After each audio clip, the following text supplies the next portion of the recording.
Magandang araw po sa inyo mga idol at sa mga giliw kong tagapakinig. Nagkita-kita po tayong muli. Ako po ang inyong Tito Blair. Sa araw po na ito, pakinggan po natin ang kwento ni Buhawi. Isang bulag na matandang lalaki na namumuhay ng tahimik at mag-isa sa kanyang bahay. Isang veteranong sundalo na napilitang magretiro dahil sa pagkabulag nito. Ngunit sa kabila ng pagkabulag nito, ay nasanay na siya ron at lumakas ang kanyang ibang pandama. Kontento na siya sa ganung buhay at wala siyang ibang nais, kundi ang protektahan ang kapayapaan na kanyang tinatamasa. Ngunit nagbago ang lahat nang mapasok ng 3 magnanakaw ang kanyang bahay. Ang pangyayaring yon ang naglantad ng madilim na sikreto ni Buhawi. Ano nga ba ang lihim na tinatago ni Buhawi? At ano ang kaya niyang gawin upang protektahan ang kanyang sarili laban sa 3 magnanakaw na nanggulo sa tahimik niyang pamumuhay?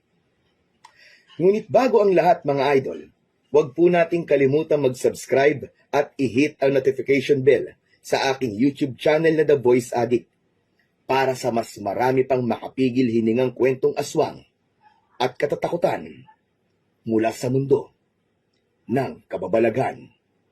Umpisahan na po natin ang kwento. Aba, mukhang ang dami mong pinamili ngayon na. May okasyon ba? Abay Buhawi, sa pagkakaalam ko malayo pa ang kaarawan mo. Hindi ka pa ba sanay sa akin, Charito? Namimili talaga ako ng marami kahit walang okasyon para hindi ako palaging lumalabas ng bahay. Alam ko naman yon. Pero ayaw mo bang ipagluto kita minsan? Masarap ako magluto ng kalderetang baka at tinola. Kaya kong magluto ng sarili kong pagkain. Salamat na lang, Charito. Minsan ay magpunta ka naman sa bahay ko. Manood tayo ng mga lumang pelikula. Iniinsulto mo ba ako, Charito, ha? Ay hindi, hindi naman. Pasensya ka na Buhawi. Hindi ka nga pala nakakakita. Hindi na hinintay pa ni Buhawi na makapagsalita si Charito dahil alam niya na tatagal yon ng ilang minuto, kaya tuluyan niya nang binuksan ng pinto ng kanyang bahay at pumasok doon. Agad niyang isinarado ang pinto at ang nakakabinging katahimikan ang sumalubong sa kanya. Sa isang tagong bahagi ng lungsod, nakatayo ang lumang bahay ni Buhawi. Napapalibutan yun ng matataas na punong kahoy at makakapal na halaman. Ang bahay ay hindi madaling makita mula sa kalsada dahil kailangan pang tahakin ang makitid na daan na puno ng damo at bato upang makarating doon. Malaki at may 2 palapag ang bahay ni Buhawi. Mag-isa lang siyang naninirahan sa bahay niya. Si Buhawi ay 67 taong gulang na, ngunit sa kabila ng kanyang edad ay malakas pa rin siya at nagtataglay ng matikas at matipunong pangangatawan. Sa kabila ng kawalan ng paningin, ay sanay siyang mamuhay ng walang nakukuwang tulong mula sa iba. Dati siyang sundalo, at hindi lang basta isang sundalo, kundi isang tanyag na veteranong sundalo na nakaligtas sa napakaraming mapanganib na misyon nung kanyang kabataan. Ngunit sa kabila ng mga tagumpay, pinili ni Buhawi na iwan ang mundong yun matapos niyang mabulag dahil sa isang engkwentro. Maraming taon na ang nakararaan. Sa kabila ng pagiging bulag ni Buhawi, ay kabisado niya ang bawat sulok ng kanyang bahay. Mula sa sala, kusina, mga kwarto at iba pang bahagi ng bahay niya. Sa harapan ng bahay niya, makikita ang mas maliit na bahay ng kanyang kapitbahay na si Charito. Isang matanda na babae na halos kasing edad niya rin. Ang bahay ni Charito ay mas simple, ngunit malinis at maaliwalas. Si Charito ay kabaligtaran ni Buhawi. Makulit ito, palakaibigan, at palaging naghahanap ng makakausap. Madalas nitong kausapin si Buhawi at magtanong ng mga walang saysay na bagay. Ngunit si Buhawi ay nananatiling mailap. Sa tuwing tatawagin siya ni Charito, ay mas pinipili niyang manatili sa loob ng kanyang bahay. Ang araw-araw na buhay ni Buhawi ay simple at masasabing walang kulay, ngunit ganun niya gustong mamuhay. Tahimik at malayo sa ingay ng mismong syudad. Tuwing umaga, bago mag-almusal, ay nakasanayan ni Buhawi na magwalis sa harapan ng kanyang bahay. Araw-araw kasing may kalat ng mga tuyong dahon doon dahil sa isang malaki at matandang puno ng mangga na nasa harap ng kanyang bahay. Kahit hindi niya nakikita ang paligid niya, nais pa rin niyang malinis ang kanyang kapaligiran. Gaya na lang ng umagang yon. Abala si Buhawi sa pagwawalis, subalit habang abala siya sa ginagawa, ay natigilan siya nang may naramdaman siyang presensya ng ibang tao sa paligid niya. Charito, alam kong nariyan ka. Aba, talagang napakatalas pala talaga ng pakiramdam mo, Buhawi. Kahanga-hanga ka talaga. Ano bang ginagawa mo rito sa bahay ko nang ganito kaaga? May sasabihin lang naman ako sa'yo. Huwag kang mag-alala, kasi wala ko rito para makipagkwentuhan o makipagkismisan sa mga walang kwentang bagay. O sige na, ano ba yon? Sabihin mo na kagad at marami pa akong gagawin. Eto na nga, sasabihin ko na nga, at naman itong isang to. O ito, makinig ka. Galing ako sa kaibigan ko sa kabilang barangay. May pinuntahan akong handaan kagabi at nakitulog na rin ako doon. Abayan, sabi niya, marami na nananakaw sa lugar nila nitong mga nakaraang araw. Kaya naisip ko, dapat maging maingat tayo. Sa ibang lugar naman yon. Wala tayong dapat ikabahala. Ano bang kinakatakot mo? Kahit na, Buhawi, ang mga magnanakaw, kapag marami na silang nabibiktima sa isang lugar, abay, lumilipat ang mga damontres na yon. Hindi mo ba alam yon, Buhawi? Kung gano'n bakit mo alam? Dati ka bang magnanakaw, Charito? Kaya gano'n na lamang kung ikaw ay mag-isip. Ay hindi, no? Pambihira ka naman. Nais ko lang na magbigay ng paalala sa'yo. Lalo ka na. Mag-isa ka lang sa bahay mo. Subukan lang nilang pumasok dito. Kahit bulag ako, sigurado kong hindi na makakalabas ng buhay ang mga yon. Hindi hadlang ang pagiging bulag ko para ipagtanggol ko ang sarili ko. Aba, napakatapang mo nga talaga, Buhawi. Sa bagay, isa ka nga palang dating sundalo. Pero sana, hindi na umabot sa ganon. Maigi nang mag-ingat tayo at dadalawa lang tayo nandito sa lugar na ito. Hindi na sumagot si Buhawi. Itunuloy niya ang pagwawalis. O sige na, aalis na ako at di na kita aabalahin. At baka luto na ang binibake kong cookies. Pero tandaan mo sinabi ko sa'yo, ha, Buhawi. Abay, mag-iingat ka. Hindi na ito pinansin ni Buhawi at nagpatuloy lang siya sa kanyang ginagawa. Sa kabila ng sinabi ni Charito tungkol sa mga magnanakaw, kahit katiting na takot, ay walang naramdaman si Buhawi. Bukod sa mahirap mapasok ang bahay niya, alam niya sa sarili niya na kaya niyang makipaglaban at ipagtanggol ang kanyang sarili. Matapos maglinis sa harapan ng bahay, ay nagtungo na si Buhawi sa kanyang dining area kung saan nakahain na roon ang kanyang almusal. Umupo na siya at nagsimulang kumain. Sanay na siyang kumain ng mag-isa. Parehas ng patay ang mga magulang niya. At dahil sa haba ng serbisyo na noon sa pagiging sundalo, ay hindi siya nagkaroon ng pagkakataon na magkaroon ng sariling pamilya. Habang nasa gitna ng pag-aalmusal, ay nakarinig siya ng mahinang pagkatok sa main door. Tumayo muna siya upang buksan ang pinto. Naamoy niya ang pamilyar na amoy ng pabango ng babae. Alam niya na si Elizabeth ang naroon. Si Elizabeth ang tagapaglinis ng bahay ni Buhawi. Isang beses sa isang buwan ay nagtutungo ito sa bahay niya upang maglinis.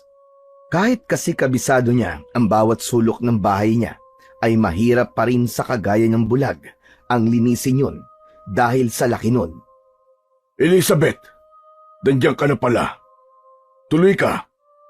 Binuksan ni Buhawi ng malaki ang pinto at nakarinig siya ng mga yabag na pumasok. Napakunot ang noo niya dahil tila hindi lang yabag ng isang tao ang narinig niya. Teka, Elizabeth. May kasama ka ngayon. Sino yan? Sinabi ni Elizabeth na isinama nito ang bunso nitong anak na si Brando. Ayon dito ay nagpresenta ang anak nito na tulungan ito sa paglilinis para mabilis siyang matapos. Humingi rin ito ng pasensya dahil hindi nito nasabi ang bagay na yon. Hindi sumagot si Buhawi at bumalik na siya sa hapagkainan upang ipagpatuloy ang kanyang naantalang almusal. Sadyang malakas ang pandama at pandinig niya. Bagamat hindi niya kilala ang anak ni Elizabeth, ay nagtiwala siya rito dahil matagal nang nagtatrabaho si Elizabeth sa kanya at may tiwala siya na hindi ito magsasama sa bahay niya ng taong may gagawing hindi maganda. Habang si Elizabeth ay abala sa paglilinis, ay nagtungo muna si Buhawi sa labas ng bahay niya. Umupo siya sa tumba-tumba at ninanamnam ang pagtama ng sikat ng araw sa kanya. Mula roon ay dinig niya ang mahihinang kaluskos ng walis sa malalaking tiles ng kanyang sala. Matapos ang ilang oras, natapos din si Elizabeth at si Brando sa paglilinis. Pumasok na siya at kinuha mula sa isang drawer ang pera at iniabot niya yon kay Elizabeth. Yan ang sahod mo para sa araw na ito, Elizabeth. Dinagdagan ko yan ng konti. Dahil ang sabi mo sa akin ay natanggal sa trabaho ang asawa mo. Mangiyak-ngiyak na nagpasalamat si Elizabeth kay Buhawi bago ito nagpaalam. Nang masiguro ni Buhawi na nakalabas na si Elizabeth at ang anak nito, ay isinarado na niya ang pinto ng kanyang bahay. Pinindot niya ang lock at nakarinig siya ng pagdagundong sa iba't ibang parte ng kanyang bahay. Indikasyon yon na sarado na ang lahat ng pinto, maliban sa pinto ng mga kwarto, ay hindi na mabubuksan mula sa loob at labas. Sa kabilang dako, sa loob ng abandonadong building, ay nagtipon-tipon ang 3 kabataan sa isang sulok na puro 18 anyos. Nakaupo sila sa sahig. Abala si Andrew sa pagbulatlat sa isang wallet. Nang makuha niya ang laman ng pera, ay itinapon niya ang wallet sa likod niya. Binilang niya ang pera na ang halaga ay 7,000 piso. Kinuha niya ang 3,000 at binigyan ng tigdi 2,000 ang dalawa pa niyang kasama na sina Tomas at Brando. Uy, sandali lang. Bakit mas malaki sa'yo, Andrew? Akala ko ba hating kapatid?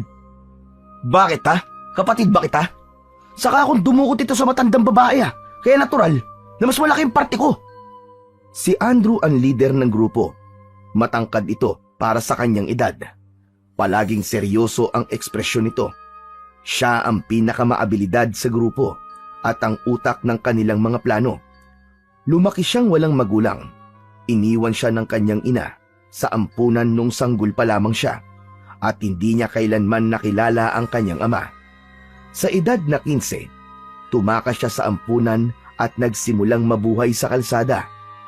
Sa 3, si Andrew ang pinakagalit sa mundo at para sa kanya, ang bawat pagnanakaw na ginagawa niya ay pagbawi ng buhay na nararapat sa kanya. Sumimangot si Brando. Malaki ang pangangatawan nito, ngunit hindi ganun katalino pagdating sa pag-iisip. Si Brando ang bunso sa 5 magkakapatid at lumaki siya sa isang mahirap na pamilya. Habang si Tomas naman, ang pinakamadaldal sa kanilang 3.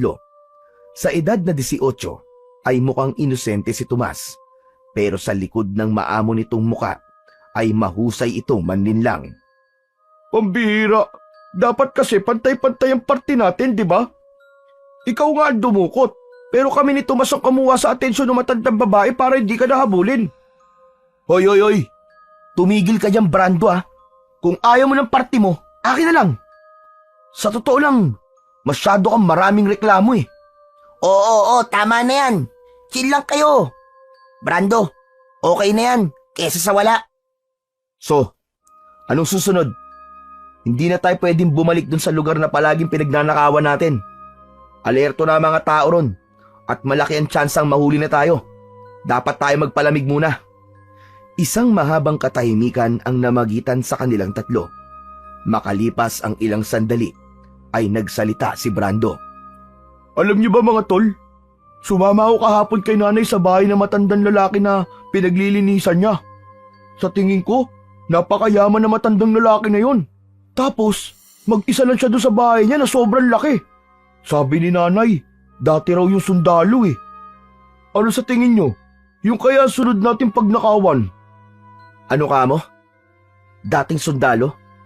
Gusto mo bang ratatin tayo ng Armalite nun? Pambira tong taong to. Ikaw talaga kahit kailan ka, Brando. Hindi ka talaga nag-iisip. Uy, sandali lang. Patapusin niyo kasi muna ako. Bulag yung matandang lalaki. Bulag! Sa sinabi ni Brando, ay sandaling natigilan si Andrew. Napatingin siya kay Tomas at tumango ito. Oh, bulag naman pala eh. Kaya madali lang nating nakawan yun, Andrew. Hoy Brando, sigurado ka ba niya sa sinasabi mo Mayaman talaga yung bulag na matandang yon? Oo nga, sigurado ako. May vault akong nakita sa isa sa mga kwarto sa itaas ng bahay niya. Sa tingin ko, mga alahas at pera ang laman ng vault na yun. Kung ganun, mukhang yan ang susunod nating misyon. Pero hindi pwedeng magpadalos-dalos tayo.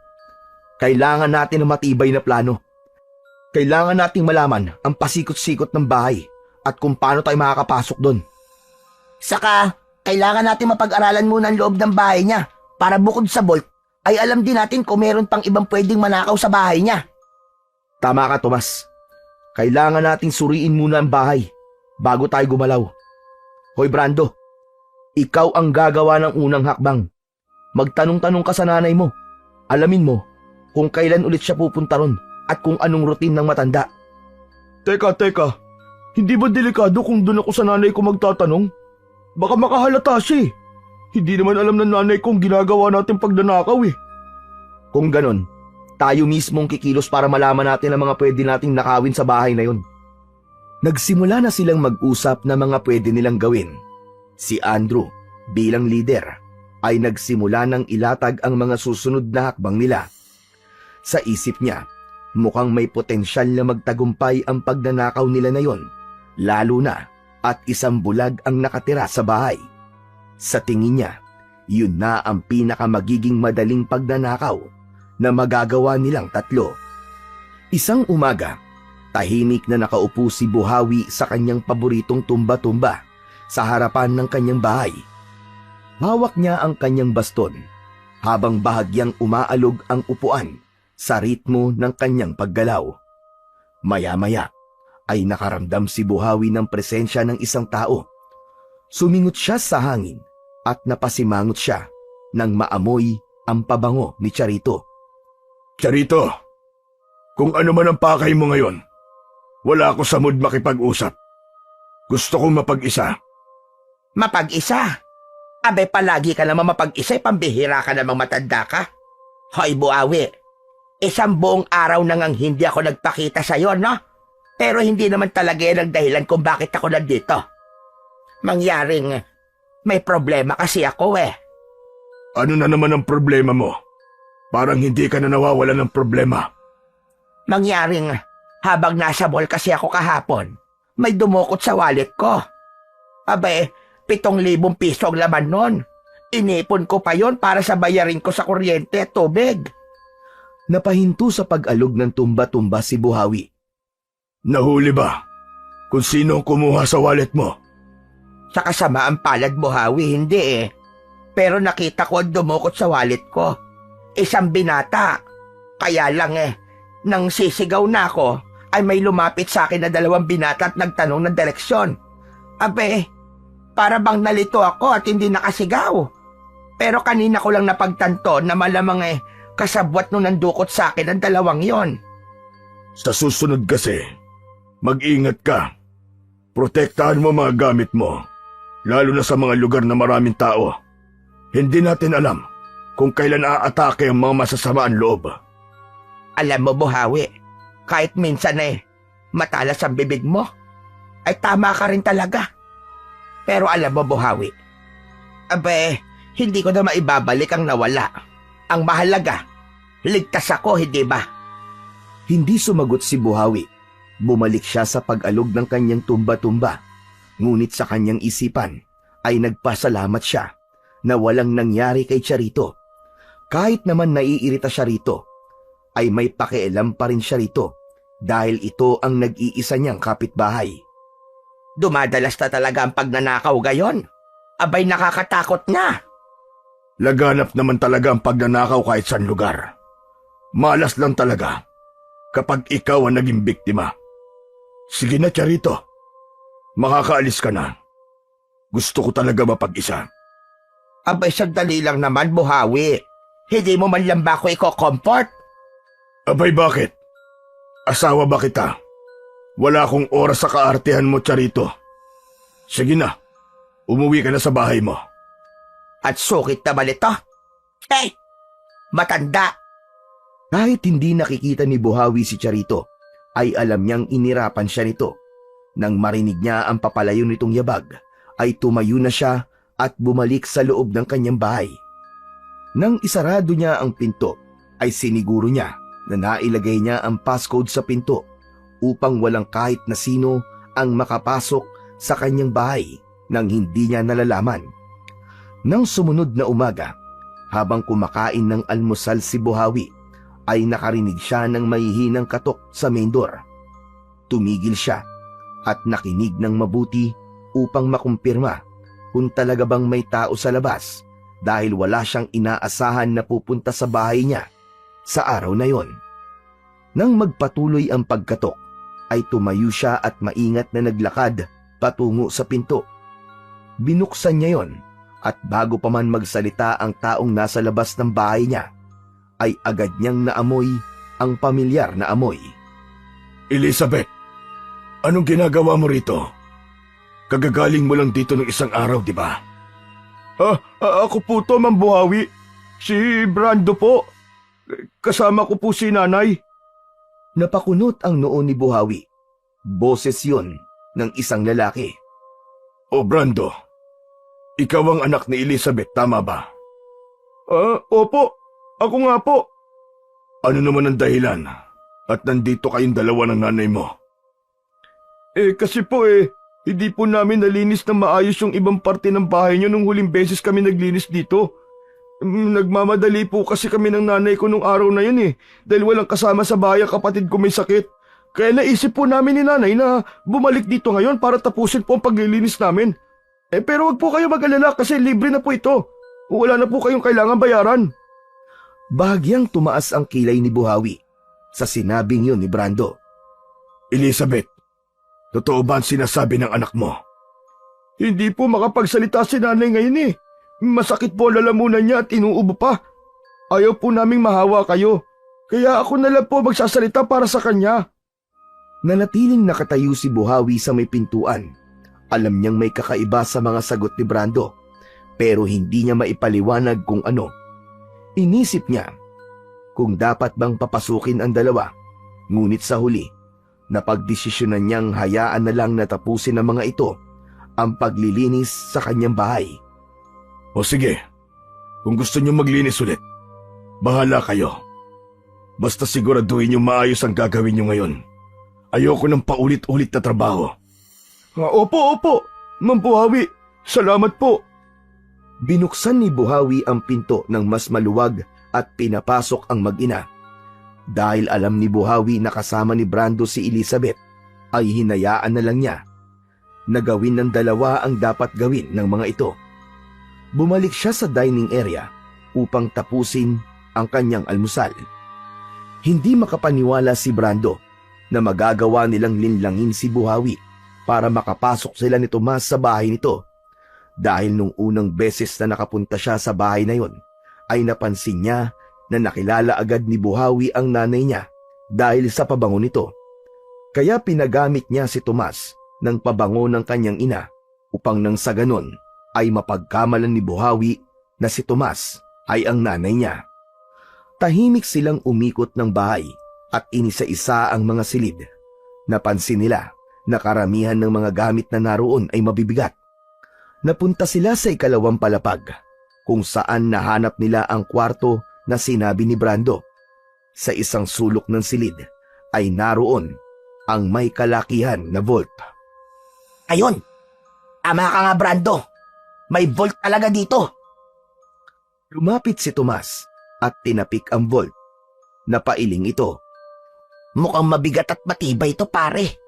Pero kung tama ang hinala mo na may pera talaas dito, abay jackpot tayo. Mukhang itong vault lang ito ang pwede natin mapakinabangan dito. Naglakad si Tomas papunta sa bintana ng silid at binuksan yon. Nagtatakang lumapit si Brando sa kaibigan. Ano ginagawa mo? Bakit mo binubuksan yan? Simple lang. Dito tayo papasok mamayang gabi. Hindi ka talaga nag-iisip, Brando. Napaisip si Brando, bagamat natatakot siya na baka mapansin ni Buhawi ang nakabukas na bintana, ay wala naman siyang iniisip na mas magandang plano. Alis na sana sila sa silid na yon, ngunit pareha silang natigilan nang makita nila si Buhawi na nakatayo sa bungad ng pintuan. Blanko ang ekspresyon nito at nakatinging direkta sa kanila na para bang nakikita sila nito. Tahimik lang ito at hindi gumagalaw.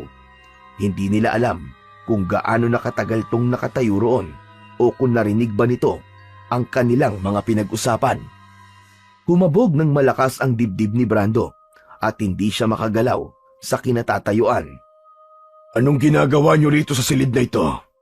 Elizabeth, hindi ba sinabi ko sa inyo noon na hindi ko pinapalinis sa kwartong ito? Pasensya na po, Mang Buhawi. Ako po nagpupilit kay nanay na linisin po ang kwarto na to kasi nakita ko po na medyo maalikabok na eh. Napatingin si Brando kay Tomas. Gaya niya ay halatang tensyonado na rin ito. Tapos na ba kayo? Kung wala na kayong nililinis, mabuti pa umalis na kayo. Opo, tapos na po kami. Paalis na po kami ngayon. Hindi na hinintay pa ni Brando na magsalita pa si Buhawi. Hinila na niya si Tomas at mabilis silang lumabas ng silid na yon. Sa pagmamadali, muntik pang madapa si Tomas sa makitid na daan papunta sa hagdan. Si Brando naman ay pasulyap-sulyap sa likuran at siniguro niya na hindi sila sinusundan ni Buhawi. Nang makalabas na sila ng bahay at gate, ay doon lang sila nakahinga ng maluwag.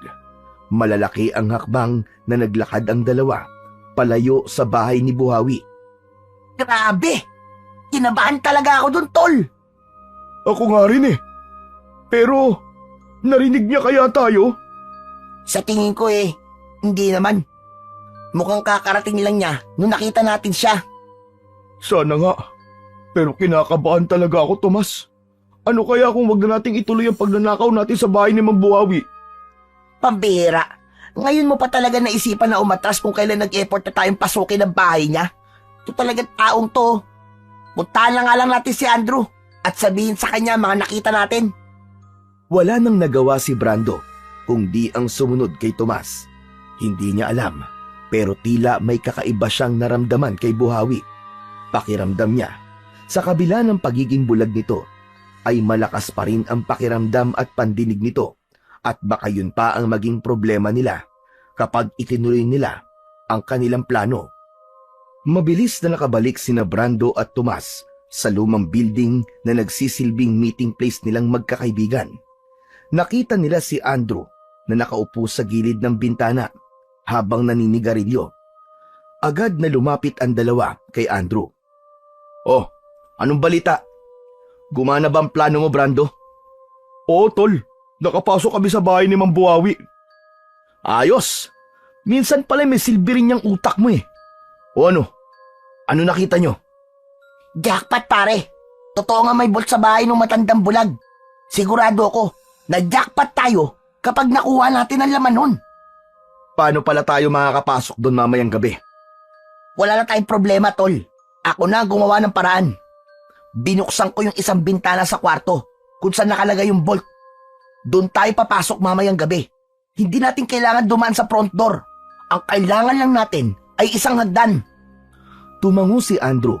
Halatang natuwa ito sa ginawa ni Tomas.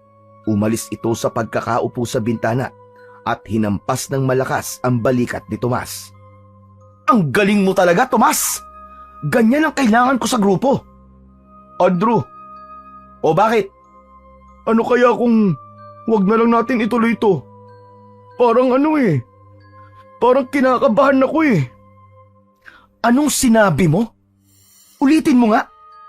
Sabi ko, baka pwedeng wag na nating ituloy ang pagnanakaw sa bahay ni Mang Buhawi. Pero kung gusto nyo, kayo na lang ni Tomas ang tumuloy pero hindi ako sasama. Malakas na tumawa si Andrew pero agad ding sumeryoso ang mukha nito. Lumapit ito kay Brando at mahinang sinampal-sampal siya sa pisngi. Hindi ka sasama, ha? Ha? Seryoso ka ba, ha? Ha? Ano, Brando? Hindi ka sasama? Oh, kayo na lang. Ayoko na talaga. Makinig ka, Brando. Hindi pwedeng hindi ka sasama. Bahagi ka ng plano at hindi mo pwedeng iwanan sa ere ang grupo. Kasi kapag ginawa mo yon, sigurado kong hindi mo magugustuhan ang gagawin ko sa'yo. Nagkakaintindihan ba tayo? Hindi agad nakapagsalita si Brando. Ramdam niya ang bigat ng banta ni Andrew at mas natakot siya rito dahil alam niya ang kaya nitong gawin. Sa takot, wala na siyang nagawa kundi ang tumango. Sige na. Sasama na ako. Yan! Naman pala eh. Ang dali mo naman palang kausap eh. Tandaan mo, Brando sa grupo natin, walang atrasan. Dahil kapag may isang umatras, lalo na't nakapagplano na, mayayari talaga sa akin. Saka ano bang kinakatakot mo, Brando? Isang gabi lang to. Bukas, may pera na tayo. Tahimik na tumango si Brando, pero hindi pa rin nawala ang takot niya sa gagawin nila mamayang gabi. Iba kasi talaga ang pakiramdam niya kay Buhawi. Nang sandaling yon, ay nakaramdam si Brando ng pagsisisi kung bakit pa niya nabanggit kina Andrew ang tungkol kay Mang Buhawi. Pagsapit ng gabi, naghain na si Buhawi ng kanyang hapunan. Mainit na sabaw at pritong isda ang kanyang niluto. Habang kumakain, ay natigilan siya nang marinig ang malakas na pagbuhos ng ulan. Narinig niya ang pagbagsak ng ulan sa bubong ng kanyang bahay. Matapos niyang ubusin ang pagkain, ay tumayo siya mula sa mesa at kinuha ang pinagkainan. Maingat niyang hinugasan ang mga ito sa lababo. Sinuri niya ang mga plato at kubyertos gamit ang kanyang mga kamay kung malinis na ang mga yon. Pagkatapos maghugas, sinimulan na ni Buhawi na inspeksyonin ang bahay. Isa-isa niyang sinigurado na nakalak ang lahat ng pinto at bintana. Hinawakan niya ang mga seradura at pinihit ang mga yon. Nang masiguro na niya na maayos na ang lahat sa ibaba ng bahay, ay nagtungo na siya sa kanyang kwarto sa ikalawang palapag. Naupo siya sa gilid ng kama. Kinuha niya ang kanyang earphones mula sa mesa at inilagay yon sa kanyang mga tenga. Sa isang pindot sa kanyang cellphone ay nagsimula ng mag-play ang pamilyar na boses mula sa kanyang paboritong horror podcast. Humiga na si Buhawi habang ang ulo niya ay nakapatong sa malambot na unan. Sa bawat detalye ng kwento mula sa podcast ay tila nalunod ang kanyang isip sa mundo ng takot at misteryo. Makalipas ang ilang minuto, unti-unting bumigat ang mga mata ni Buhawi. Ang kanyang paghinga ay naging mas kalmado at malalim hanggang sa siya ay tuluyan ng nakatulog. Sa ilalim ng malakas na ulan, naglakad na sina Brando, Andrew at Tomas sa madilim na kalsada papunta sa bahay ni Buhawi. Halos hindi na makita ni Brando ang daan sa unahan dahil sa bigat ng ulan. Ngunit tuloy pa rin sila. Magkatulong sina Brando at Tomas sa pagbuhat ng mahabang hagdan na balak nilang gamitin para makapasok sa loob ng bahay ni Buhawi. Hindi kaya masamang pangitain tong malakas na ulan na ito? Parang pinapatigil tayo ng panahon na to na huwag nang ituloy ang gagawin natin. Tumigil si Andrew na nasa unahan at mabilis na bumaling kay Brando. Ang pigilin mo ay ang pagtama ng kamao ko sa mukha mo. Paulit-ulit ka na lang Sinabi ko na, hindi na tayo pwedeng umatras. Kung gusto mo mabuhay pa bukas, sumunod ka na lang. Naiintindihan mo ba ako, Brando? Chill mga pare. Maganda nga na malakas ang ulan eh. Hindi tayo maririnig ng matandang bulag na yun kapag nasa loob na tayo ng bahay niya. Napangiti ng bahagya si Andrew. Tumango sa sinabi ni Tomas, ngunit hindi na ito nagsalita. Patuloy silang naglakad hanggang sa makarating na sila sa harapan ng gate ng bahay ni Buhawi. Agad na isinandal ni na Tomas at Brando ang hagdan sa gilid ng gate. Bilisan natin, Tomas. Sige, ikaw mauna. Brando, huli ka para ikaw ang maghila ng hagdan. Hindi na nagreklamo si Brando dahil natakot siya na baka saktan na siya ni Andrew kapag ginawa niya yon. Agad na inakyat ni Tomas ang hagdan. Sinundan yun ni Andrew na mabilis na umakyat kaya halatang sanay na sanay ito sa ganung gawain. Umakyat na rin si Brando kahit puno pa rin siya ng pag-aalinlangan. Nang nasa taas na siya ng gate ay hinila na niya ang hagdan hanggang sa tuluyan niya na yung mailapit sa loob ng bakuran. Saka lang siya tumalon pababa. Muling binuhat ni na Brando at Tomas ang hagdan at nagsimulang maglakad paikot sa bahay. Tahimik nilang hinanap ang nakabukas na bintana gamit ang flashlight ni Tomas. Makalipas ang ilang minuto ay nakita na nila ang bintana na iniwang bukas ni Tomas kaninang umaga. Agad nilang isinandal ang hagdan sa tapat ng bintana. Si Tomas ulit ang naunang umakyat na sinundan naman ni Andrew. Si Brando, tulad ng kanina, ay huling umakyat sa hagdan. Pagdating niya sa loob ng bahay ay nakiramdam muna sila. Hindi na alis ang kaba at takot sa dibdib ni Brando. Maraming beses na silang pumasok sa mga bahay para magnakaw. Pero iba ang takot niya sa bahay ni Buhawi. Kahit pasabihin na nag-iisa at bulag ang matandang nakatira sa bahay na yon. Sa kalaliman ng gabi, habang patuloy ang pag-ulan sa labas, biglang nagising si Buhawi mula sa mahimbing niyang pagtulog. Isang kakaibang pakiramdam ang gumising sa kanya na parang may mali sa paligid. Tahimik niyang tinanggal ang earphone sa kanyang tenga at pinos ang horror na pinakikinggan. Napaupo siya sa gilid ng kama.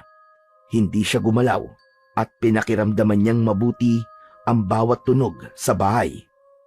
Maya-maya pa ay tumayo na si Buhawi at marahang lumabas ng kwarto. Malamig ang sahig sa ilalim ng kanyang paa at ang tunog ng ulan sa labas ng bahay ay mas naging malakas. Isa-isa niyang nilapitan ang mga pinto ng bawat silid sa ikalawang palapag. Idinikit niya ang kanyang tenga sa bawat pinto at pinakinggan niya kung may kakaibang tunog mula sa loob ng bawat silid. Sa una't ikalawang silid ay wala siyang narinig kundi ang mahinang tunog ng ulan. Ngunit nang makarating siya sa pangatlong silid, napakunot ang kanyang noo. Ang tunog ng ulan ay mas malakas. Binuksan ni Buhawi ang pinto ng silid na yon at pumasok siya sa loob. Ang malamig na hangin mula sa labas ay sumalubong sa kanya na naging dahilan upang mas lalo siyang magduda. Naglakad siya hanggang makarating siya sa bintana. Tumigil siya roon at marahang kinapa ang bintana. Nagulat si Buhawi nang mapag-alaman niya na nakabukas ang bintana doon. Ngunit bigla niyang naalala na nagpunta kaninang umaga sina Elizabeth at Brando sa bahay niya upang maglinis. Naisip niya na baka binuksan ng mga yon ang bintana at nakalimutang isarado ng maayos. Isinara na lang niya yon ng mariin at inilak. Pabalik na sana si Buhawi sa kanyang silid nang maramdaman niyang may natapakan ang kanyang paa. Tumigil siya sa paglakad. Yumuko at hinawakan ang natapakan niya sa sahig. Dinampi niya ang daliri sa natapakan niya at sinuri iyon gamit ang kanyang pang-amoy. Napakunot ang kanyang noo nang malaman niya na putik ang kanyang natapakan. Matiim na nag-isip si Buhawi. Imposible na magkaroon ng putik roon, lalo na't naglinis sina Elizabeth sa kwartong yon. Alam niya na isa lang ang ibig sabihin nun. May ibang tao na pumasok sa kanyang bahay. Maya-maya pa ay marahang tumayo si Buhawi. Ngunit sa halip na may gawin na kung ano, ay nanatili siyang kalmado. Lumabas na siya ng silid na yon at isinarado ang pinto. Sa isip ni Buhawi, kung sino man ang pumasok sa kanyang tahanan sa gabing yon, ay tiyak na hindi na makakalabas ng buhay. Nakahinga ng maluwag si Brando nang tuluyan ng lumabas ng silid na kanilang kinaroroonan si Buhawi, pero hindi niya maalis ang kaba sa kanyang dibdib. Nang pumasok si Buhawi, ay tahimik na naglakad sina Brando papunta sa isang sulok. Sa kabila ng malamig na panahon, ay tagaktak ang pawis sa noon ni Brando. Doon niya napagtanto na mali talaga na naroon sila at kailangan na niyang umalis bago pa mangyari ang hindi maganda. Mabilis siyang naglakad papunta sa bintana. Binuksan niya yon at tumapak siya sa gilid. "Brando! Anong ginagawa mo? Bumalik ka rito!" Bago pa makalabas si Brando, ay nahawakan na siya ni Tomas at Andrew. Hinila siya ng dalawa pabalik, ngunit nanlaban siya. Sa hindi inaasahang pangyayari, nasagi ni Brando ang hagdan na nakasandal sa gilid ng bintana. Nanlaki ang mga mata nila nang bumagsak ang hagdan sa lupa. Halos manginig si Brando habang nakatingin sa ibaba. Nang humarap siya sa dalawa, ay mas lalo siyang natakot nang may nakatutok ng baril sa kanya na hawak ni Andrew. "Ano bang iniisip mo, ha? Ang sabi ko, bawal ang umatras." "Seryoso ako, Brando. Kapag may ginawa ka na namang hindi ko gusto, bubutasin ko yung ulo mo nitong hawak ko." Andrew, pasensya na. Natakot kasi ako eh. Ayoko nang gawin to. Ayoko na talaga. Huwag mo akong pabarilin, please. Andrew, tama na yan. Kalma lang. Hindi dapat tayo nag-aaway-away. Magkakakampi tayo. Kasalanan kasi to ng Brando na yan eh. Huling beses mo na itong makakasama sa amin, Brando, ha. Papalitan ka na namin dahil duwag ka. Duwag! Hindi namin kailangan ng kagaya mo sa grupo. Ibinaba ni Andrew ang baril at isinuksok nito yun sa gilid ng kanyang pantalon. Huminga ng malalim si Brando at pinilit niyang kumalma. Sandali, Andrew. Ano ka nagkaroon ng baril? Saan mo yan nakuha? Sa isang tropa. Nakabalandre. Ayun, kinuha ko. Mabuti na yun. Para handa tayo sa gagawin natin ngayon. Matapos yun, ay hinanap na ni Andrew ang switch ng ilaw at nakita nito yon malapit sa may pintuan.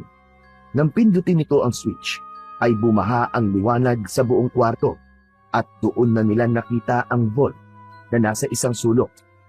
"Brando, buksan mo na yung vault, bilisan mo!" Pero, hindi ko alam ang passcode yan, Andrew eh. Paano ko bubuksan yan?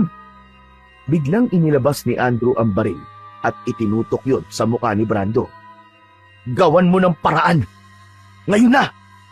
Wala nang nagawa si Brando, kundi ang sunod. Lumapit siya sa vault at sinimulang hulaan ang passcode nun. Kung ano-anong number combination ang ginawa niya, pero wala sa mga yon ang nagpabukas sa vault. Hanggang sa pang-anim niyang kombinasyon, ay biglang tumunog ang malakas na alarm mula sa kung saan na bumalot sa buong bahay. Lahat sila ay nagulantang at nataranta. Agad silang tumakbo papunta sa pinto, ngunit nang malapit na sila roon, ay bigla bumukas. Natigilan sila nang nakita nila si Mang Buhawi na nakatayo sa harapan nila habang may hawak na shotgun na nakatutok diretso sa kanila.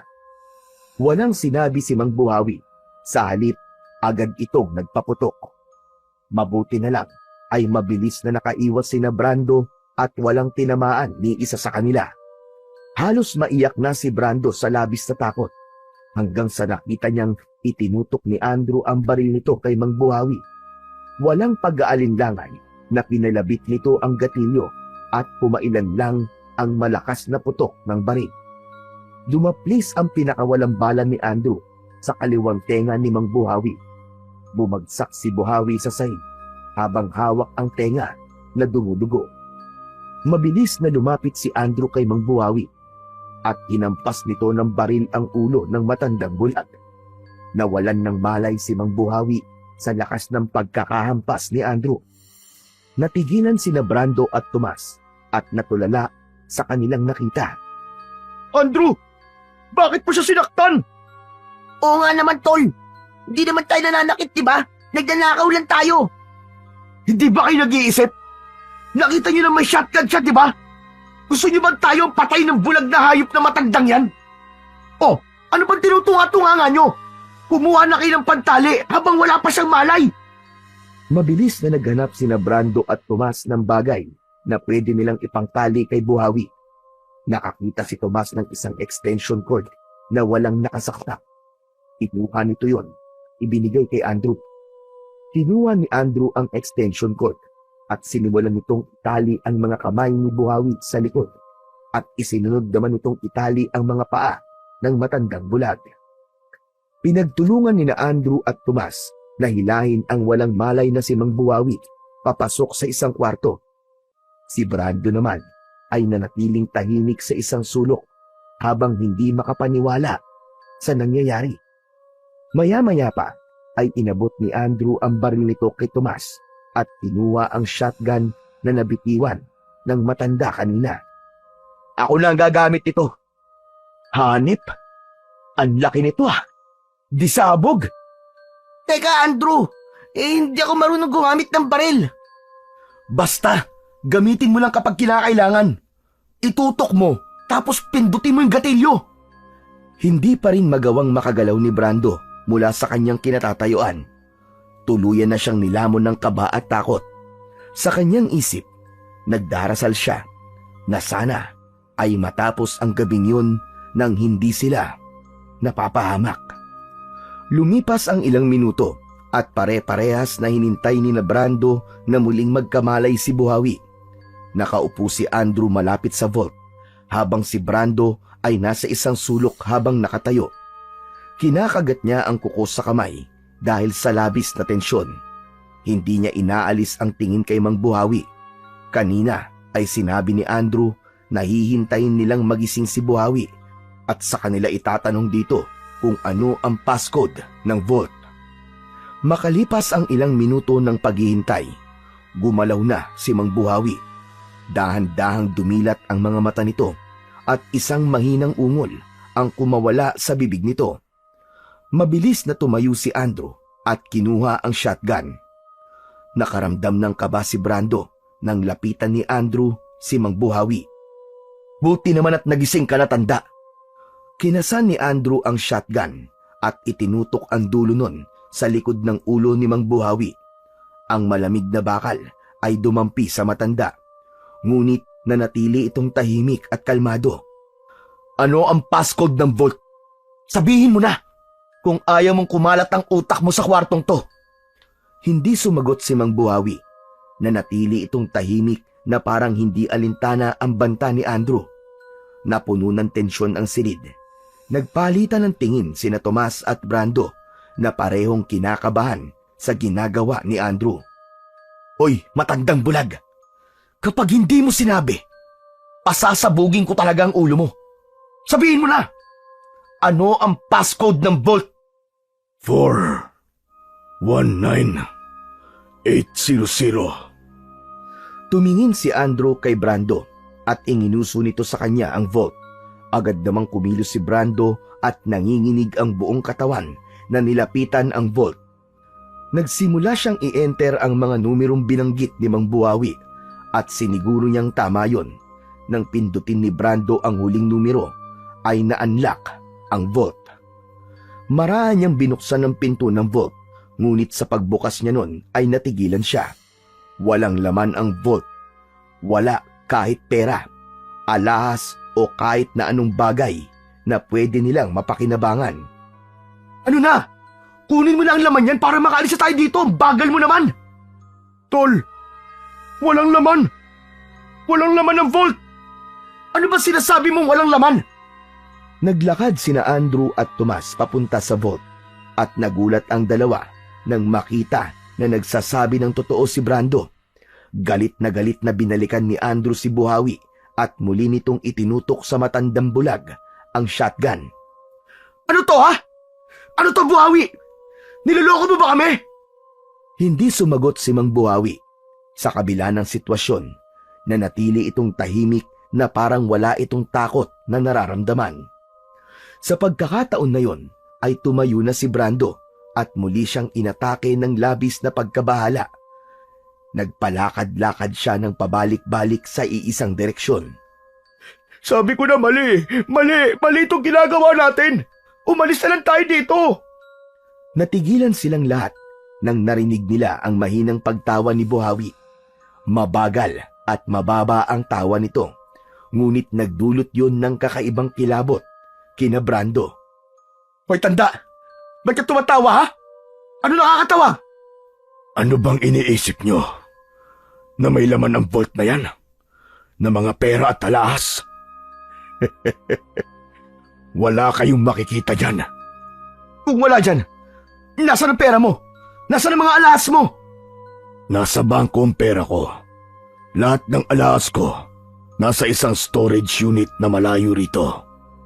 Wala kayong makukuha kahit piso sa bahay na ito. Napuno ng galit si Andrew sa narinig. Alam ni Brando na ubos na ang pasensya nito at sa isang iglap, itinaas nitong muli ang shotgun at itinutok kay Mang Buhawi. Naramdaman ni Brando na handa na talagang patayin ni Andrew si Mang Buhawi, kaya mabilis siyang tumakbo palapit kay Andrew. Sandali, tol! Huwag mo siyang barilin! At bakit hindi, ha? Wala siyang pakinabang. Nagsayang lang tayo ng pagod at oras sa bahay na to. Baka nagsisinungaling lang siya, tol. Baka meron pang ibang gamit o pera dito sa bahay. Kung papatayin mo siya, mas lalo na magiging komplikado ang sitwasyon natin eh. Huminga ng malalim si Andrew. Matiim itong nakatitig kay Brando ng ilang segundo bago tuluyang ibinaba ang hawak nitong shotgun. Ngunit halata pa rin ang galit sa mukha nito. Sige, pero bantayan niyo muna ang matandang yan, ha? Gagamit lang ako ng banyo, pero babalik agad ako. Tumango si Tomas habang si Brando naman ay napabuntong hininga. Sa paglabas ni Andrew ng kwartong yon ay tumahimik na roon. Hindi makatingin ng diretso si Brando kay Mang Buhawi kahit alam niya na hindi siya nito makikita. Maya-maya ay binasag ni Mang Buhawi ang katahimikan. Ikaw, bata, sa tingin mo ba ay matutuwa ang nanay mo sa ginawa mo ngayon? Anong ibig mo sabihin? Paano mo? Naputol ang tanong ni Brando nang muli siyang tawagin ni Buhawi. Sa pagkakataong ito ay mas matigas at mas direkta. Akala mo ba ay hindi kita makikilala, Brando? Kilala ko ang boses mo. Ngayon ko lang napagtanto. Hindi si Elizabeth ang kasama mo kaninang umaga nang pumunta kayo rito. Hindi Brando ang pangalan ko. Nagkakamali ka. Madali ako makatanda ng boses, Brando. Alam kong ikaw yan. Biglang nanlamig si Brando.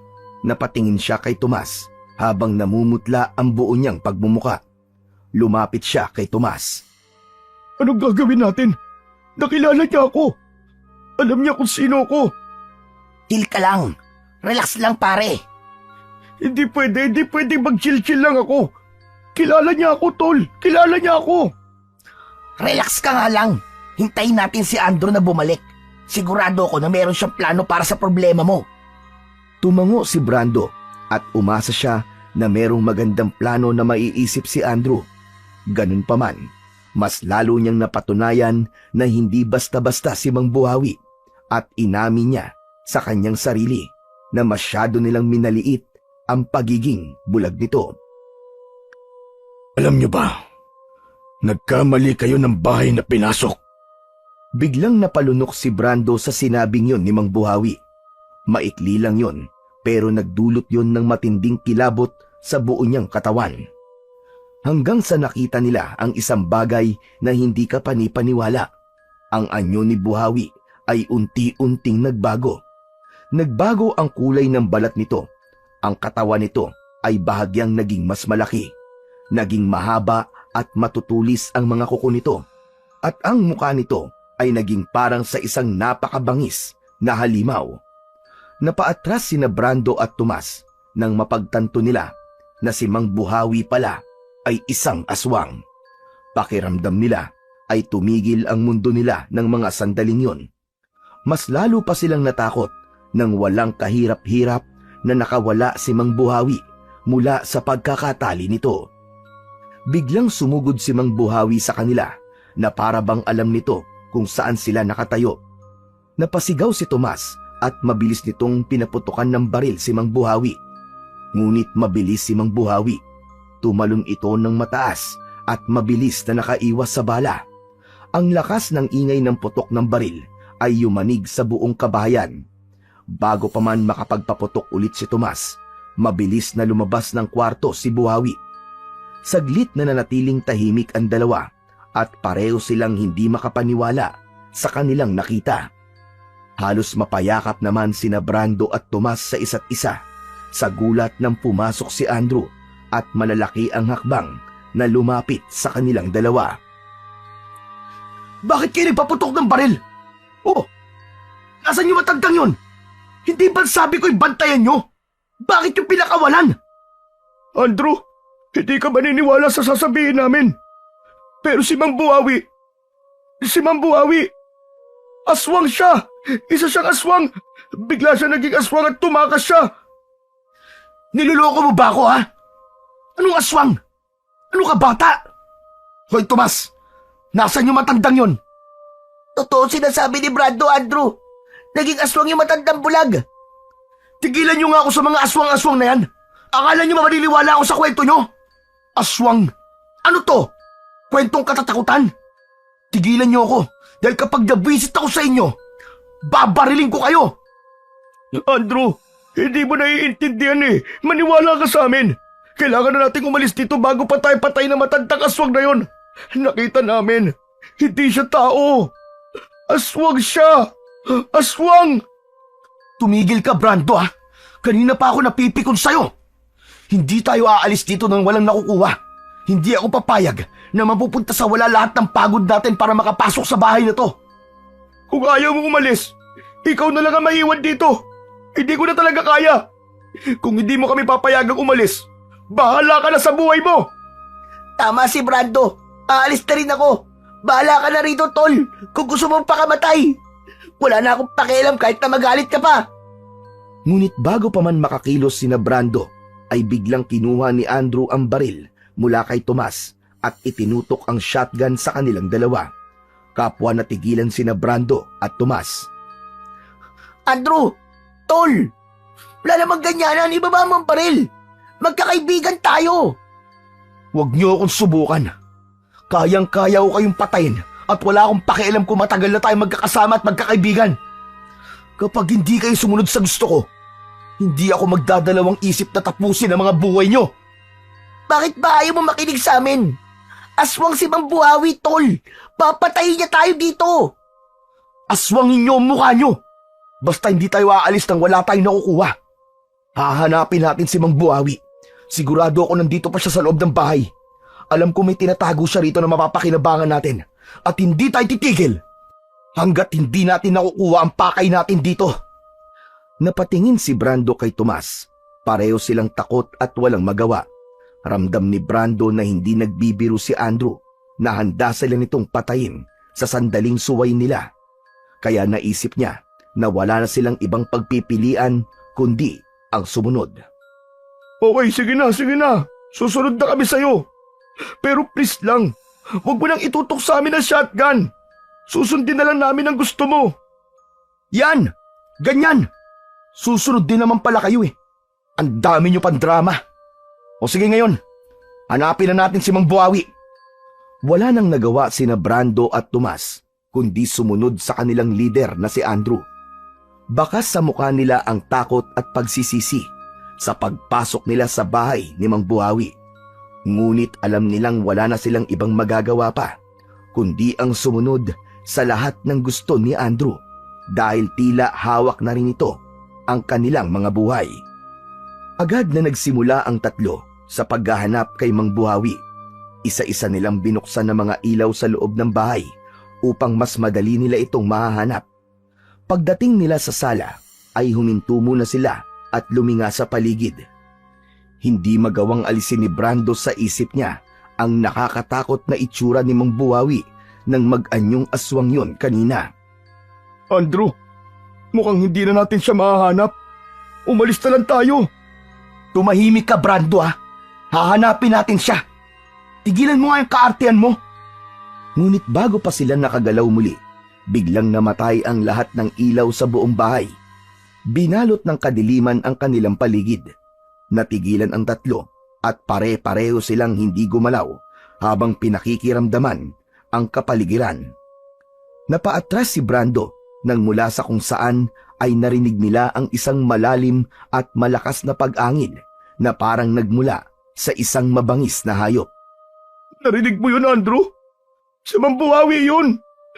Sinabi na namin sa'yo na aswang siya eh. Tumahimik ka! Kapag hindi ako nakapagpigil, shotgunin ko yung bunganga mo! Nagulantang sina Brando at Andrew nang tila may kung sino ang humila kay Tomas. Maya-maya ay narinig na nila ang malakas na paghingi ng tulong ni Tomas at ang pagpalahaw nito na para bang may kung anong hindi magandang nangyayari dito. Napalingon sina Brando at Andrew sa direksyon ng sigaw ni Tomas. Mabilis na tumakbo si Andrew papunta roon. Ngunit bago pa nito malapitan si Tomas, ay tumigil na ang sigaw nito. Tila nilamon ng dilim ang lahat ng tunog at iniwang tahimik ang buong kabahayan. Tomas! Tomas, ano nangyayari? Sumagot ka, Tomas! Ngunit wala silang nakuwang sagot mula kay Tomas. Maya-maya, bumalik na ang ilaw. Mabilis na bumaha ang liwanag sa buong kabahayan.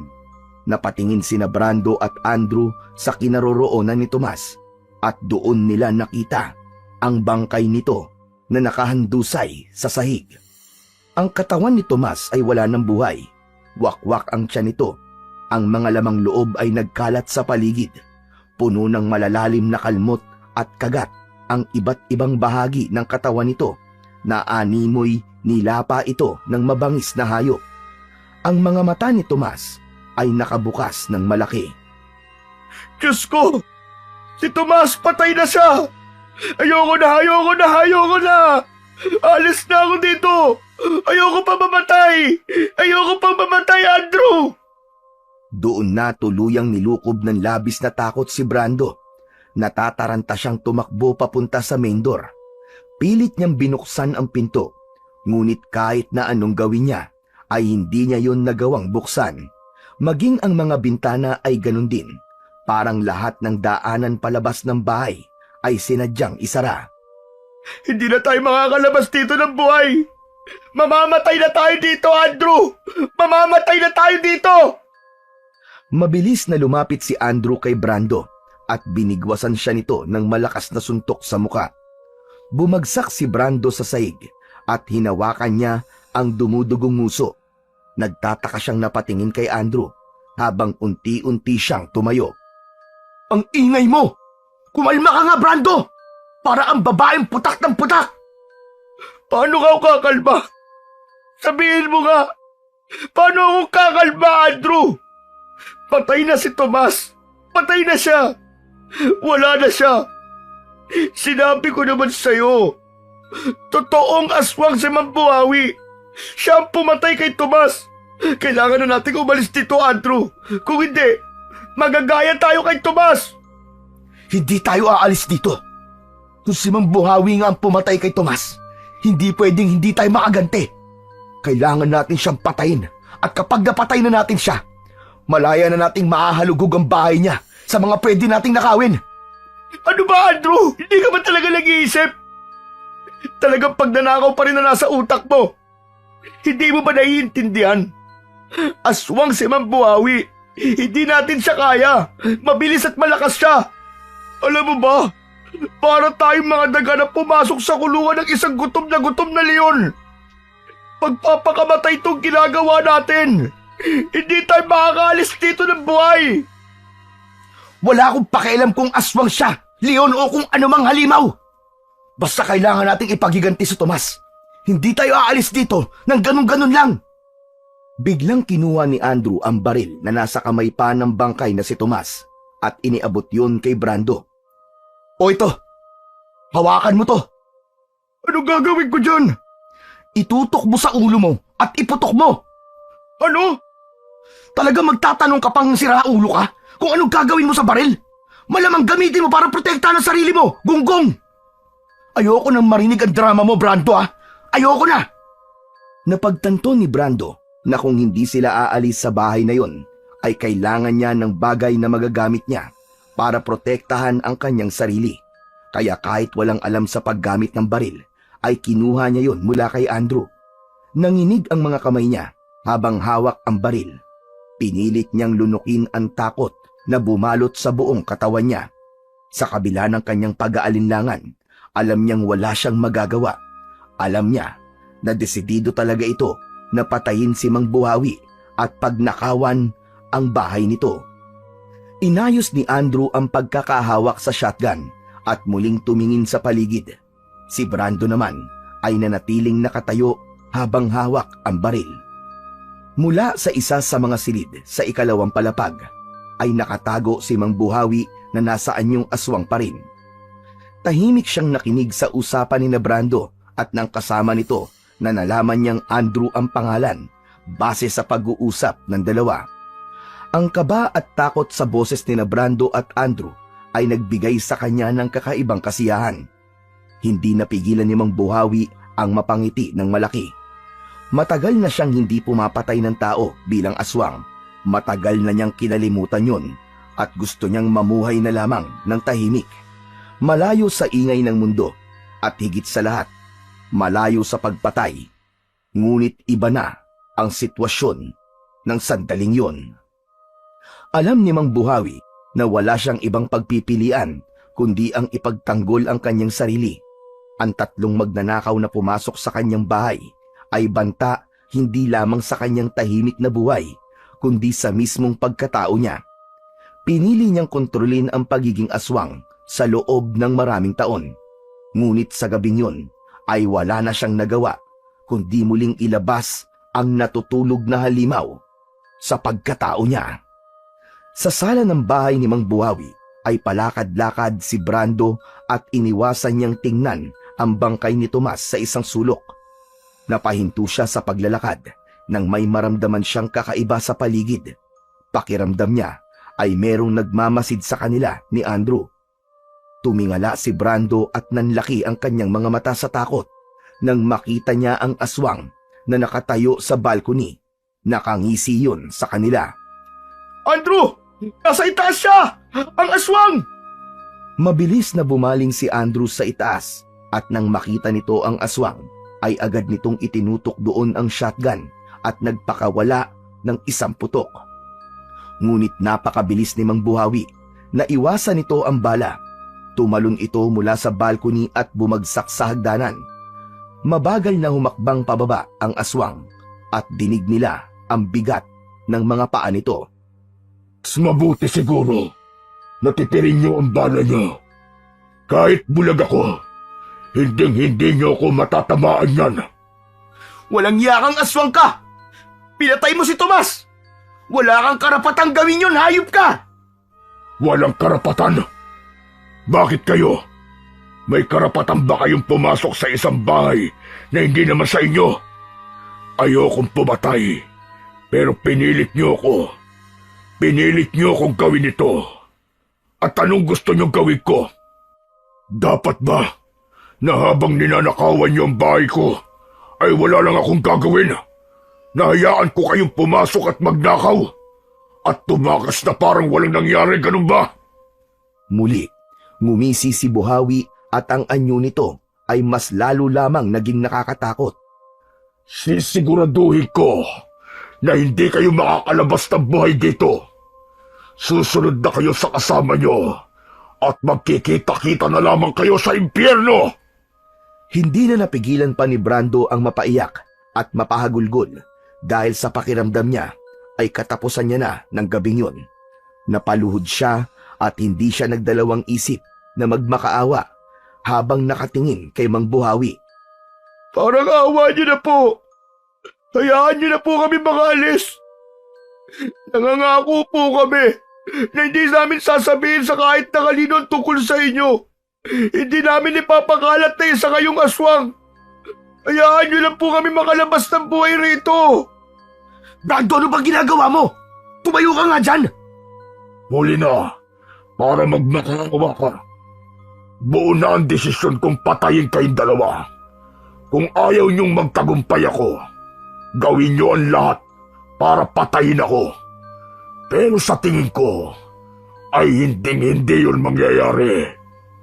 Nang marating na ni Mang Buhawi ang huling baitang, ay bigla itong sumugod kina Andrew at Brando. Mabilis na kumilos si Andrew. Gamit ang dulo ng shotgun, ay binigwasan nito si Buhawi sa muka.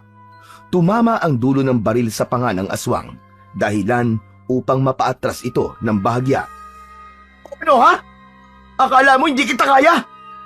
Agad na itinaas ni Andrew ang shotgun at pinaputukan si Mang Buhawi. Ngunit sa bilis ng paggalaw ni Mang Buhawi ay naiwasan na naman ito ang bala na tumama lamang sa dingding. Mula sa kung saan ay biglang sinunggaban ni Buhawi si Andrew. Bumagsak ang dalawa sa sahig habang nasa ibabaw ni Andrew ang aswang. Nang sasakmalin na ni Buhawi si Andrew ay mabilis na iniharang ni Andrew ang shotgun ng pahalang. Ang matutulis na pangil ni Mang Buhawi ay kumalang sa baril. Nagpumiglas si Andrew habang nakikipagpambuno sa halimaw, at habang nangyayari yon ay nakatulala lang si Brando at hindi alam ang gagawin. Brando! Tulungan mo ako! Huwag kang basta tumayo lang dyan! Dahil sa sigaw ni Andrew ay tila nagising si Brando mula sa kanyang pagkakatulala. Mabilis niyang itinaas ang baril at itinutok yon kay Mang Buhawi na abala pa rin sa pagpilit na masakmal si Andrew. Nanginig ang kanyang mga kamay habang hawak ang baril na nakatutok kay Mang Buhawi. Ngunit bago pa maiputok ni Brando ang baril ay biglang nawala si Mang Buhawi. Sa isang kisap mata ay parang naglaho ito sa hangin. Tumayo si Andrew habang habol ang paghinga. Napatingin silang dalawa sa paligid, ngunit walang kahit na anong palatandaan kung nasaan si Mang Buhawi. Nasaan siya? Nasaan ang hayop na yun? Hindi ko alam. Ang bilis niyang nawala. Napakabagal mo kasi. Hindi ka talaga maaasahan. Mas mabuti pang ikaw na lang sana naunang namatay kaysa kay Tomas. Wala kang pakinabang. Sa gitna ng kanilang pag-uusap ay biglang namatay ang ilaw sa buong bahay. Isang nakakabinging katahimikan ang lumukob sa kanila. Andrew, ano gagawin natin? Kapag ganitong madilim, mas lalo tayong dihado dahil sanay sa kadiliman si Mang Buhawi dahil pulag siya.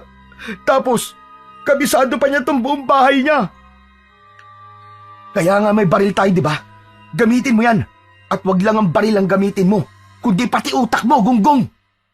Sa kabila ng takot ay mas mahigpit na hinawakan ni Brando ang baril dahil alam niya na wala siyang ibang magagamit upang ipagtanggol ang kanyang sarili kundi yun lang. Sa sandaling yun ay mas lalong naramdaman ni Andrew ang bigat ng sitwasyon na kinakasadlakan nila. Huminga siya ng malalim at pilit na pinigilan ang takot na unti-unting lumalamon sa kanya. Ayaw niyang maramdaman ni Brando na natatakot siya.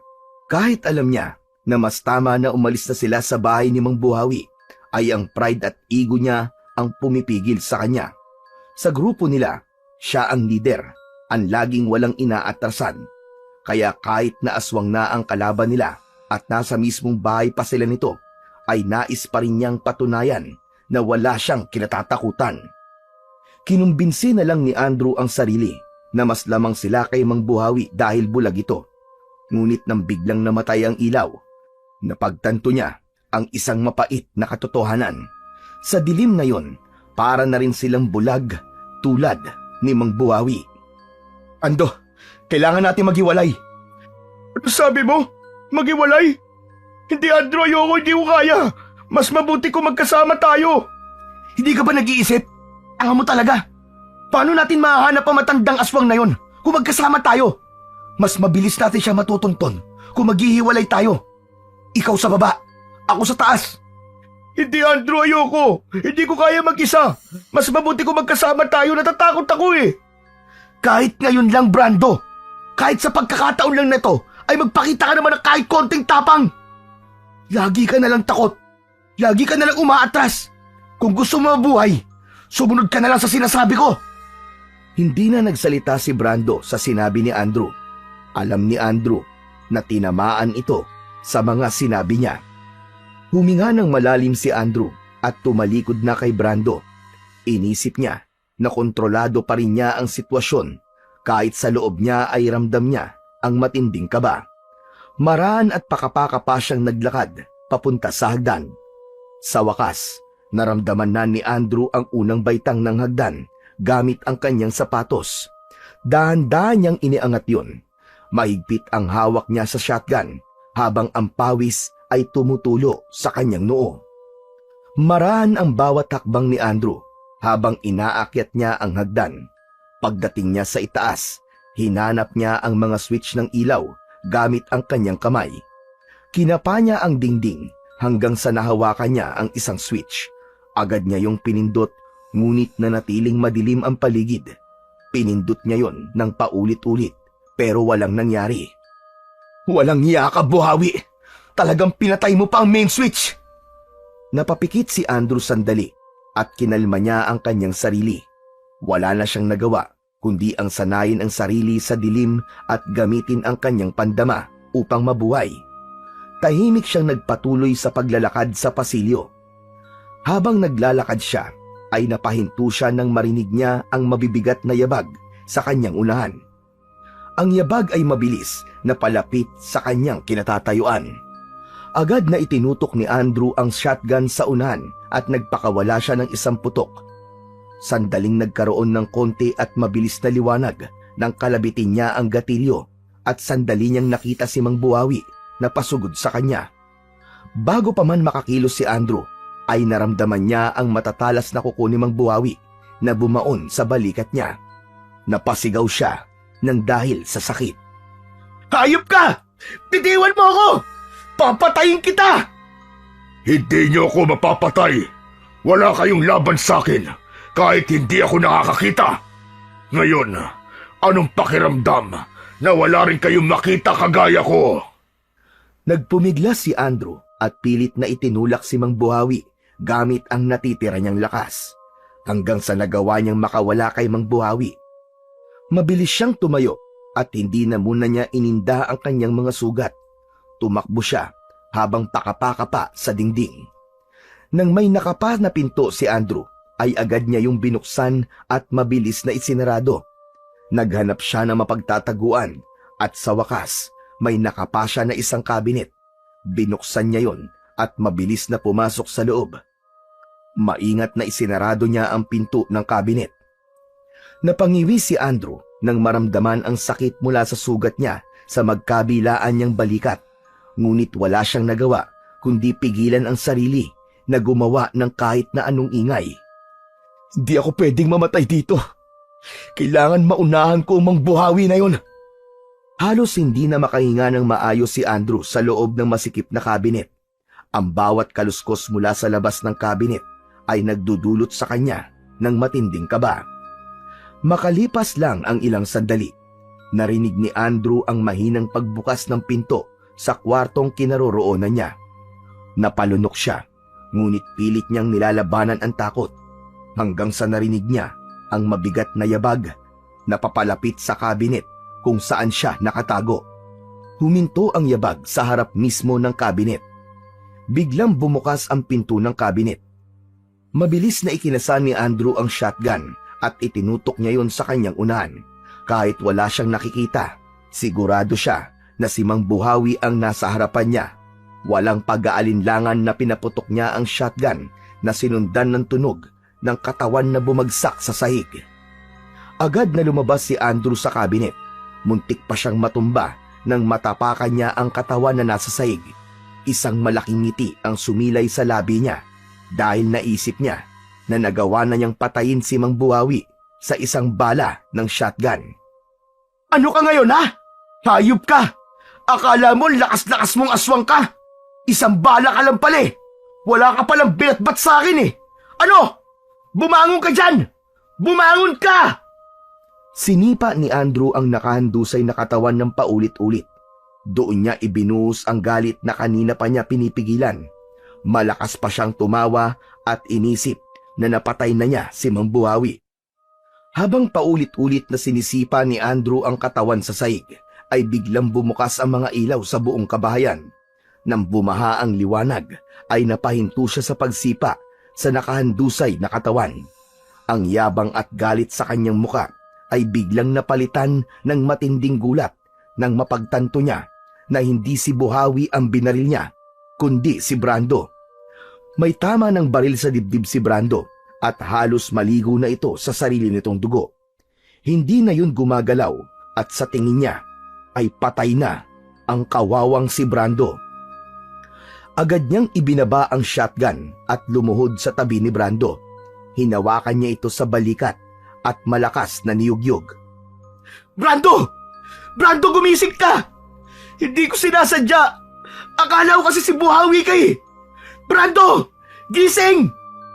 Hindi na gumalaw ang katawan ni Brando at hindi na rin ito humihinga. Huwag ka magbiro ng ganyan, Brando! Gumising ka! Ano ba kasing ginagawa mo rito? Hindi ba sabi ko sa iyo sa baba ka lang? Napuno ng galit at puot ang mukha ni Andrew. Isang napakalakas na sigaw ang pinakawalan niya. Halos mabaliw na siya ng mga oras na yon. Aminado siya na sinabi niya kay Brando na kayang-kaya niya itong patayin. Pero ang totoo ay hindi siya seryoso sa bagay na yon. Kaibigan niya pa rin si Brando. Gusto lang niya itong takutin upang hindi sila nito iwanan ni Tomas. Umangat ang mukha ni Andrew nang pumasok si Mang Buhawi sa kwartong yon. Huminto ito sa bungad ng pintuan. Nasaan yung aswang pa rin si Mang Buhawi? Tumawa ito ng malakas na parang nanunuya sa nangyari. Ano, Andrew? Mag-isa ka na lang ngayon. Nasaan na ang yabang at tapang mo? Dinampot ni Andrew ang shotgun. Mabilis siyang tumayo at itinutok niya ang shotgun kay Mang Buhawi. Magbabayad ka, demonyo ka! Papatayin kita para kay Brando at Tomas! Pinatay mo sila! Aminado ko na ako ang pumatay kay Tomas. Pero kay Brando, ikaw ang pumatay sa kanya, hunghang. Huwag mong lukuhin ang sarili mo. Hindi! Ikaw pa rin ang pumatay kay Brando! Ikaw ang gumawa ng paraan para mapatay ko siya! Kahit anong sabihin mo, ikaw pa rin ang pumatay sa kaibigan mo. Pero anong pakiramdam na ikaw mismo ang pumatay sa kaibigan mo? Dahil sa labis na galit, ay hindi na napigilan ni Andrew ang sarili. Ikinasa niya ang shotgun at pinaputukan si Buhawi. Bahagyang napaatras si Buhawi nang tumama ang bala sa balikat nito. Ngunit sa kabila nun ay nagawa pa rin ngumiti ni Buhawi. Nagkukumahog na muling kinasan ni Andrew ang shotgun. Ngunit nang kalabitin niya ang gatilyo ay hindi na yon pumutok. Ilang beses niyang kinalabit ang gatilyo pero hindi na yon pumutok pa. Doon niya napagtanto na naubusan na siya ng bala. Huwag mo nang pilitin, Andrew. Wala ka ng bala. Mas lalo ka tuloy na wala ng laban sa akin. Para maging patas, hahayaan nating bukas ang mga ilaw. Pero kahit na nakikita mo na ako, hindi mo pa rin ako mapapatay. Dahil kahit anong gawin mo, ay naririnig ko ang bawat kilos at galaw mo. Ramdam ko ang bawat takbang mo. At kahit ang paghinga mo, ay naririnig ko. Nanatili si Andrew sa kinatatayuan niya, habang si Buhawi naman ay marahang naglakad papalapit sa kanya. May malaki itong ngiti na para bang aliw na aliw ito sa takot na nakikita nito sa muka ni Andrew. Nagsimula nang maglakad si Buhawi palapit kay Andrew. Ramdam ni Andrew ang malamig na pawis na tumutulo sa kanyang noo. Ngunit pilit niyang ikinukubli ang kanyang takot sa pamamagitan ng galit. Alam niyang wala ng bala ang shotgun niya, kaya agad niya itong itinapon sa sahig. Mabilis niyang dinampot ang baril na nasa kamay ni Brando at agad niyang pinaputukan ng 2 beses si Buhawi. Tumama ang mga bala sa tiyan ni Mang Buhawi. Bahagya itong napaatras at huminto sa paglalakad. Napangiti si Andrew at malakas na tumawa. O ano ha? Nasaan ang bilis mo, Buhawi? Nangihina ka na ba? Sa bagay, matanda ka na kasi! Ngunit ang ngiti ni Andrew ay mabilis na napawi nang makita niyang mas lalo lang nagalit si Buhawi. Sa halip na manghina ay mas naging mabagsik ang anyo nito. Parang wala lang dito ang mga tama ng bala sa katawan nito. Biglang sumugod ng mabilis si Buhawi kay Andrew. Agad na pinaputok ni Andrew ang baril, ngunit wala na rin yung bala. Nang makalapit si Buhawi sa kanya, ay sinubukan niyang ipukpok ang baril sa mukha nito. Ngunit mabilis na nahawakan ni Buhawi ang kamay niya. Sa isang iglap, sinakmal siya nito sa balikat. Napasigaw si Andrew sa labis na sakit nang maramdaman niya ang matutulis na ngipin ni Buhawi na bumaon sa kanyang laman. Pero hindi pa rin pinanghinaan ng loob si Andrew. Ipinasok niya ang daliri niya sa sugat sa tiyan ni Buhawi. Malakas na sumigaw si Buhawi at nabitiwan nito si Andrew.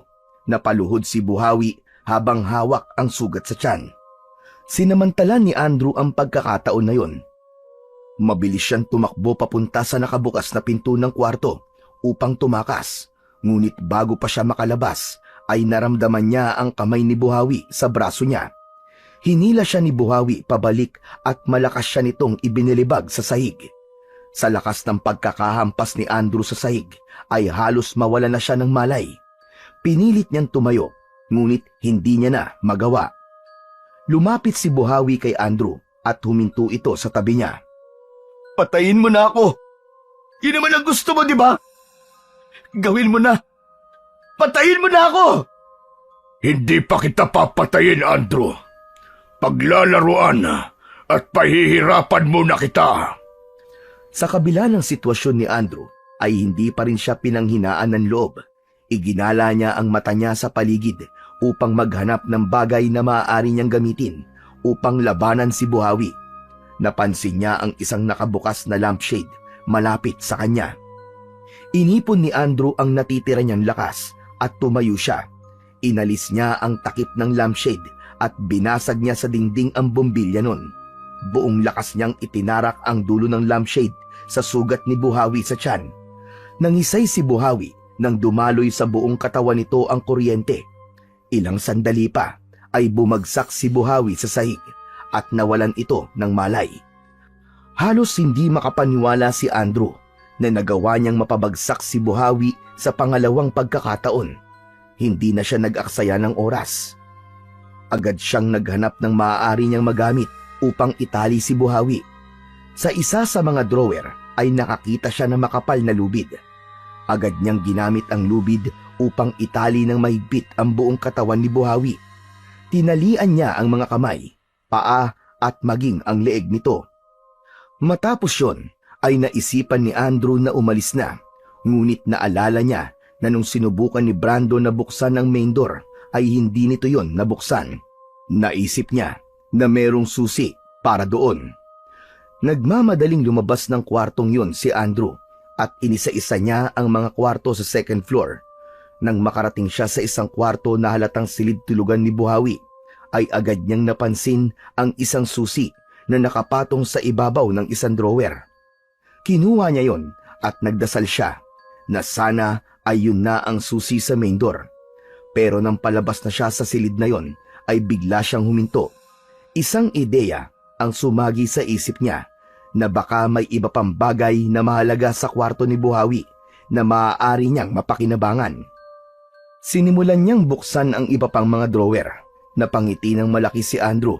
Nang isa sa mga drawer ay nakita niya ang maraming bungkus ng pera at mga alahas. Kumuha siya ng punda ng unan at doon niya inilagay ang mga pera at alahas. Matapos yun, ay lumabas na siya ng silid na yon. Dala ang punda ng unan at ang susi. Pero nang naglalakad na siya pababa ng hagdan, ay natigilan siya nang may narinig siyang mahihinang pagkatok mula sa main door sa ibaba. Mabilis siyang bumaba at inilapag ang punda sa sopa. Huminga siya ng malalim. Inayos niya ang kanyang buhok at damit bago niya ginamit ang susi para buksan ang pinto. Sa pagbukas ni Andrew ng pinto ay tumambad sa kanya ang isang matandang babae. "Sino po kayo? Ano pong kailangan nyo?" Ako si Charito. Abay, kapitbahay ako ni Buhawi. Diyan lamang ako nakatira sa bahay sa tapat. Natigilan si Andrew. Bigla siyang kinabahan. Ang buong akala niya kasi ay makakaalis na siya sa bahay na yon, ngunit mukhang meron pang magiging balakid sa pagtakas niya. At ikaw, abay sino ka naman? Nasaan si Buhawi? Pamangkin ako ni Tito Buhawi. Anak ako ng panganay niyang kapatid. Narito ako para bisitahin siya. Alam niyo na, matanda na po si Tito tapos bulag pa. Nasa kwarto po siya. Natutulog na. Ano po bang kailangan niyo? Sa akin niyo na lang po sabihin at ako na po magsasabi sa kanya kapag nagising na siya. Mangyaring may narinig kasi akong ingay mula rito. May nangyayari ba? Yun po ba? Nako, pasensya na po. May inaayos lang po ako dito sa bahay ni Tito Buhawi. Pasensya na po kung maingay. Ganun ba? Akala ko kasi ay kung ano na. Opo. Sige po. Itutuloy ko na po yung ginagawa ko. Pasensya na po ulit. Ngumiti si Charito ng matipid. Tumalikod na ito, ngunit hindi pa man nakakalayo si Charito, ay bigla itong huminto.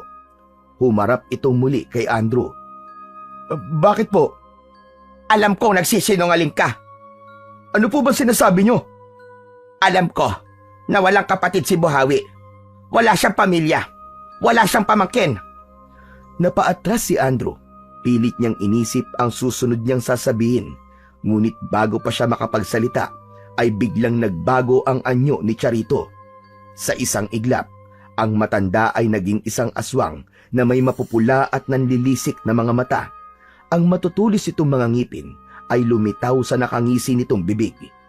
Tumigil ang mundo ni Andrew nang biglang tumakbo ng mabilis ang matandang babae palapit sa kanya. Sinunggaban siya nito at natumba sila sa sahig. Sa labis na pagkabigla niya ay hindi agad siya nakapag-isip kung ano ang gagawin niya. Hindi niya inasahan na maging ang matandang babae na kapitbahay ni Buhawi ay isa rin palang aswang. Sinakmal ni Charito ang leeg ni Andrew habang ang matutulis itong mga kuko ay nakabaon sa magkabilaan niyang balikat. Hindi na nagawang makasigaw ni Andrew nang paulit-ulit siyang sinakmal ni Charito sa leeg. Unti-unting nakaramdam ng panghihina si Andrew habang mabilis siyang nauubusan ng dugo. Hanggang sa nanlabo na ang paningin niya at hindi niya na nararamdaman ang pag-atake ng aswang sa kanya. Kasabay ng pagpikit ng mga mata niya ay ang paghinto ng kanyang paghinga. Makalipas ang ilang sandali ay nagkamalay na muli si Buhawi. Unti-unti siyang bumalik sa pagiging tao habang nakatali pa rin ang buong katawan niya. Maya-maya pa ay narinig niya ang mga yabag na papalapit sa kanya. Agad niyang naamoy ang pabango ni Charito, kaya kahit paano ay nakahinga na siya ng maluwag. Huminto si Charito sa tabi niya at agad nitong sinimulan na alisin ang pagkakatali sa kanya. Charito, ikaw ba yan? Ako nga, Buhawi. Ano ba itong nangyari sa'yo? Pinasok ako ng mga magdanakaw.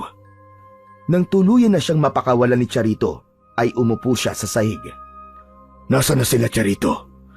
Nasaan na mga magdanakaw na pumasok sa bahay ko? Wala na sila. Ako na ang tumapos doon sa isang magnanakaw. Nagpanggap ba namang pamangkin mo? Akala niya siguro ay maniniwala ako sa kanya. Hindi niya alam na alam ko na wala kang kapatid, kaya imposibleng magkaroon ka ng pamangkin. Talagang sinubukan pa niya magpanggap. Desperado. Mabuti at pinuntahan mo ako rito. Mangyaring narinig ko kasi ang ingay sa bahay mo, kaya agad akong pumunta rito. Kinakatok kong pinto at yung isang magnanakaw ang nagbukas. Nanlaban. Kaya ginawa ko ang dapat kong gawin. Abay, hindi niya nalalaman na nung kabataan ko ay magaling ako sa taekwondo. Salamat, Charito. Kung hindi ka dumating, ay baka nakatakas na yung magnanakaw at hindi na ako makawala rito. Ay wala yon. Hindi ko rin naman hahayaan na may gumulo sa tahimik na buhay natin dito. Alam ko rin na malakas ka, pero minsan, kailangan mo rin ng tulong, Buhawi. Sino pa ba magtutulungan? Di tayo dalawa magkapit bahay lang. Tahimik na tumango si Buhawi. Sa kabila ng lahat, alam niyang ang gabing yun ay isang paalala na kahit gaano pa siya kalakas, ay hindi siya palaging ligtas mula sa mga panganib ng mundo. Nang sandaling yon ay napagdesisyonan ni Buhawi at Charito na itago ang bangkay ng mga magnanakaw.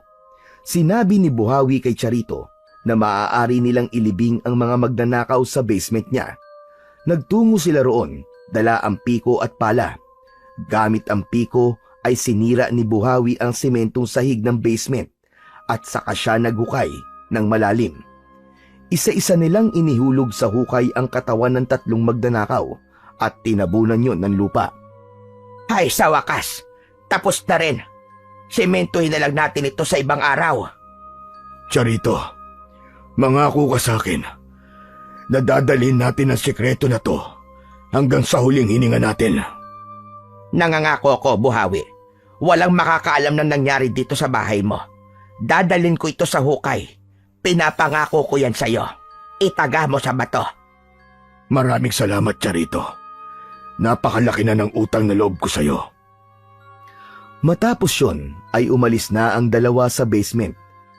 Pinagtulungan nilang linisin ang buong bahay ni Buhawi. Hindi sila nag-iwan ng bakas ng nangyaring kaguluhan doon. Makalipas ang ilang araw, unti-unting bumalik sa normal ang buhay ni Buhawi. Mas naging madalas ang pagdalaw ni Charito sa kanyang bahay at natutunan niyang tanggapin ang presensya ng kapitbahay niya sa kanyang pamamahay. Ngunit nanatili pa rin sa isipan ni Buhawi ang tanong na paano napatay ni Charito si Andrew, pero hindi niya na tinanong pa si Charito tungkol sa bagay na yon dahil naniniwala siya na may mga bagay na mas mabuting hindi niya nalalaman. Isang umaga, dumating si Elizabeth sa bahay ni Buhawi upang maglinis. Agad na naramdaman ni Buhawi ang lungkot sa presensya ni Elizabeth. Sinabi ni Elizabeth na nawawala ang anak nitong si Brando kasama ang 2 nitong kaibigan. Ayon kay Elizabeth, malakas ang kutob na naglayas ang 3. Hindi na sumagot si Buhawi at nanatiling tahimik habang nakikinig kay Elizabeth. Sa likod ng kanyang isipan, alam niya kung nasaan ang katawan ni Brando na nililinisan pa nga ni Elizabeth ang lugar na yon, kasama ang mga kaibigan nito. Ngunit wala siyang naramdamang pagsisisi. Alam niyang ginawa niya ang tama dahil walang mali na ipagtanggol ang sarili. At kung mangyayari ulit yon, ay wala siyang pagdadalawang isip na gagawin niya ulit ang ginawa niya kina Andrew, Tomas at Brando.